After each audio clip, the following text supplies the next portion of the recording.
Vamos falar um pouquinho de redes sociais? Aqui eu quero traçar com vocês um panorama geral e de alguns pontos que são muito importantes, para que depois a gente determine qual vai ser a nossa estratégia, qual vai ser a nossa comunicação das redes sociais. Então, agora a gente tem redes sociais que são muito importantes, né, que estão na moda, mas os conceitos são interessantes da gente imaginar ao longo do tempo e como essas coisas foram surgindo desde o comecinho. Eu sou o professor João Noel e a gente vai começar a trabalhar, então, agora com as redes sociais.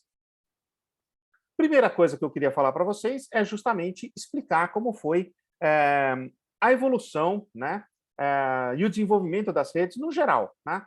Não necessariamente das redes sociais, mas das redes de computadores, ou redes mediadas por computador, né? Então, inicialmente, a gente tinha uma questão técnica e um limite, né, que fazia com que os computadores fossem que as redes fossem centralizadas. Eu teria um computador central e depois eu teria outros computadores conectados àquele computador central. As redes eram desconexas, né? Cada rede tinha o seu computador central e aquele conjunto de computadores orbitando aquele universo, né? Claro que depois esses computadores centrais começaram a ser conectados entre eles, né? Então a gente tinha uma rede descentralizadas, mas as redes descentralizadas ainda passavam por um ponto ou por um nó central, né? A evolução da internet, a evolução dos computadores, a evolução de toda essa tecnologia permitiu que a gente tivesse redes distribuídas, que é o que a gente trabalha hoje, né? É o que a gente consegue conversar hoje de uma maneira mais atual, né? Significa que eu posso me conectar a qualquer computador que esteja na internet sem a necessidade de passar por um ou por computadores muito centralizados. Claro que sempre a gente tem pontos de concentração, né? São os servidores DNS ou o backbone, né? Mas essas máquinas não são exatamente como eram antigamente, elas simplesmente fazem com que a conexão aconteça, elas não interferem, né? Eu não preciso logar nela, eu não preciso fazer nenhuma outra atividade a não ser ela distribuir a minha rota mais curta. Então, a gente fala que são redes distribuídas. Eu não tenho a figura de um computador central.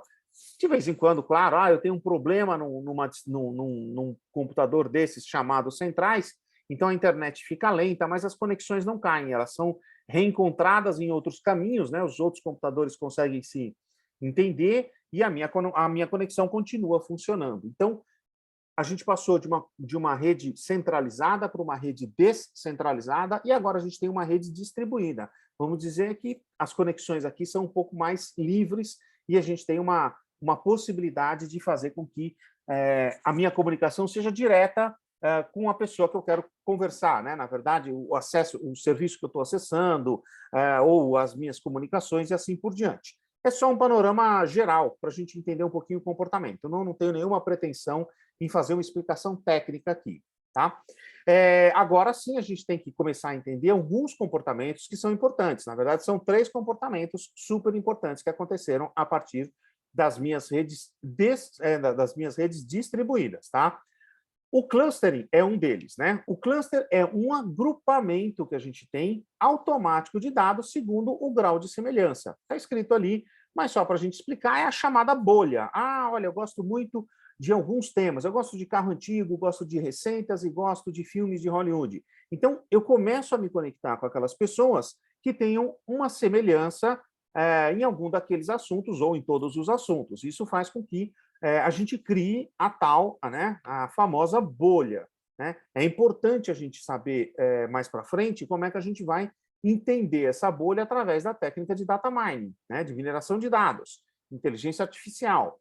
Vamos ter depois um módulo para poder explicar melhor como é que a gente trabalha um pouquinho de data mining. E aí as coisas começam a fazer um sentido em como é que eu vou tentar pensar a minha estratégia, como é que eu vou falar com aquele meu público específico, como é que eu vou falar com o meu nicho, né? E isso também abre uma discussão interessante de um conceito em que nós já vimos aqui, que é o persona, né? O persona acaba sendo uma exemplificação bastante interessante de clustering. Na verdade, o persona vai fazer parte do clustering e dos outros 2 conceitos, sendo que o segundo é o swarming, tá? O swarming tem uma definição, né, que é mais ou menos aquele movimento em que todos estão fazendo, às vezes sem muita consciência, né, mas a gente tem até uma palavra em alemão chamada Zeitgeist, né, que é o termo que a tradução significa o espírito da época, né?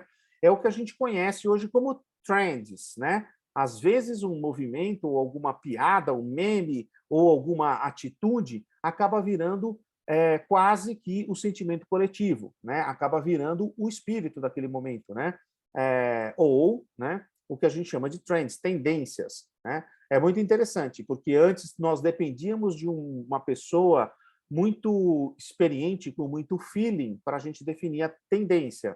Hoje a gente consegue fazer a tendência a partir de um coletivo, né? Eu consigo fazer com que a percepção desse coletivo determine a minha tendência. Claro que eu estou falando disso em termos de comunicação, né? Não necessariamente de outras atitudes, por exemplo, políticas, científicas, sociais. Eu estou falando, obviamente, dentro do universo da comunicação, que é um bom foco do que a gente tem aqui em termos de estratégia. A terceira, o terceiro dado importante, né, é o crushing, né?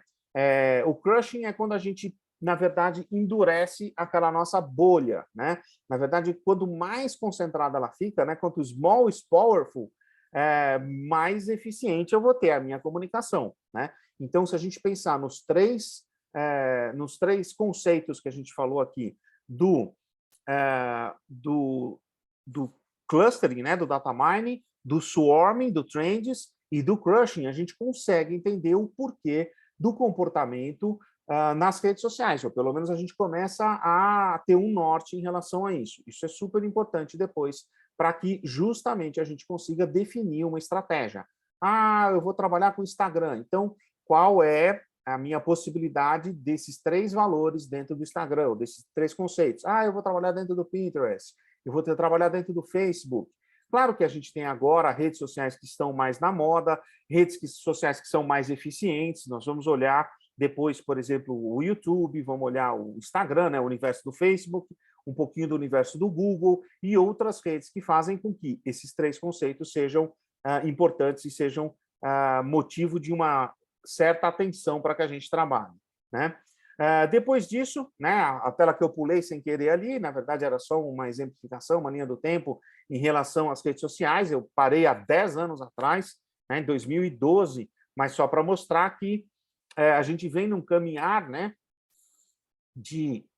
do universo tecnológico em que favorece demais, né, na verdade, essa prática das redes sociais, né? Então, lá, desde 1998, a gente já tinha o Google, né? E depois a gente tem 2000, 2001, né? Aqui está marcado 2001, mas em 2000 tem uma virada muito importante para um dos fabricantes, um dos players muito importantes nesse universo, que é a Apple. Em 2001, eles lançam o iTunes, né? E só vão lançar o iPhone em 2007. Em 2007, a gente tem uma segunda virada importantíssima de comportamento, de tecnologia em relação à Apple, né? Facebook, YouTube, o Waze também de 2008, né? Uma rede social, não é exatamente uma rede social, mas é um serviço que trabalha num formato com aqueles três conceitos, né? De trends, de swarming e de crushing, e que está aí, estamos usando desde 2008, né? A tecnologia do Waze. 2010, o Instagram, Snapchat, e aí a gente explode tudo com o Easy Taxi, né? E aí, enfim, de lá para cá, a gente tem uma quantidade enorme de redes sociais e de serviços que são prestados por essas redes sociais. E, claro, como é que a gente vai entender daqui para frente o nosso posicionamento, a nossa presença digital e a nossa maturidade online. Tá? Para terminar, eu vou deixar 3 vídeos aqui que eu acho que são interessantes, são vídeos mais antigos, mas que mostram esse comecinho dessa jornada, né, ou dessa nossa transformação digital em relação às redes sociais. We All Want to Be Young é de uma agência daqui de São Paulo, uma agência que faz um trabalho lindíssimo. Até hoje, eles fazem estudos de comportamento, estudos de como as pessoas, né, possivelmente vão entender o mundo e vão viver um mundo dali a algum tempo. Esse estudo é antigo, mas dá para entender exatamente o que a gente está vivendo, sei lá, alguns anos depois, né? Os perfis digigráficos também é um estudo bastante pioneiro e bastante ousado sobre uma transformação do que a gente enxergava como um perfil demográfico e hoje um perfil digigráfico. Eu acho que esses dois vídeos iniciais, né, os dois primeiros que eu falei, são muito legais, são inspiradores para a gente saber onde a gente está e para a gente ter uma compreensão de como a percepção profunda do presente pode trazer a gente para o futuro. O Socialnomics também o terceiro vídeo, né, é também um vídeo, enfim, de um autor sensacional, em que ele levanta a importância e a abrangência das redes sociais. É bem interessante acompanhar até todos os outros vídeos e como esses números acabaram ficando impressionantes e como a gente tem aí uma dependência bastante grande nesse sentido. Eu espero que vocês tenham gostado. Aqui é só um bate-papo, é só um warm-up, né? Só um aquecimento, mas tem mais coisa pela frente aí para vocês.